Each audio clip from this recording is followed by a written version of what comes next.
बहुत भारी मन से आया हूं। कल शाम दिल्ली में हुई भयावह घटना ने सभी के मन को व्यथित कर दिया है। मैं पीड़ित परिवारों का दुख समझता हूं। आज पूरा देश उनके साथ खड़ा है। मैं कल रात भर इस घटना की जांच में जुटी सभी एजेंसियों के साथ, सभी महत्वपूर्ण लोगों के साथ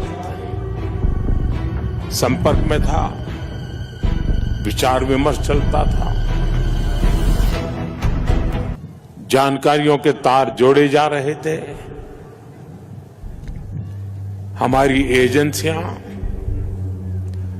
इस षड्यंत्र की तह तक जाएगी। इसके पीछे के षड्यंत्रकारियों को बख्शा नहीं जाएगा।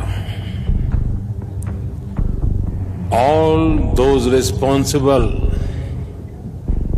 will be brought to justice.